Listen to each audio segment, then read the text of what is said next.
বলো তো, ওই যে যখন আগুন লাগলো, এই যে পিছনে যে পাম্পে আগুন লেগে গেছিল, ঠিক আছে, আবার চুলকাচ্ছে, শুধু চুলকাই তোমার, তাই না?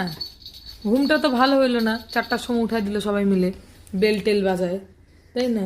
বললো বিশাল আগুন লেগে গেছে, তাই না? আরে ডেজি একা গেলে আগুনটা এমনি নিভাই দিতে পারতো, তোমরা তো একটু বেশি চিন্তা করলা। কিন্তু ডেজি একাই কাঁপি ছিল কিন্তু আগুনটা নিভানোর জন্য। সব থেকে লেটেস্ট ব্যাপার হচ্ছে এটা যে আগুনটা তো লাগছে লাগছে, ভালো কথা।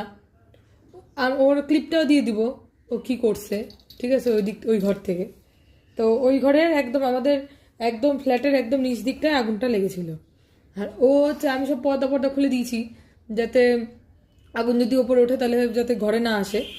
এবার ও গিয়ে ওখান থেকে ওর বেছে বেছে অতগুলো কাপড়ের মধ্যে থেকে ওর শুধু গামছাটাই নিয়ে এসে, মানে তাওয়ালটা নিয়ে এসে এই ঘরে রেখে দিল। মানে ও কত চালাক, এটা দিয়ে বুঝলে তোমরা কত চালাক।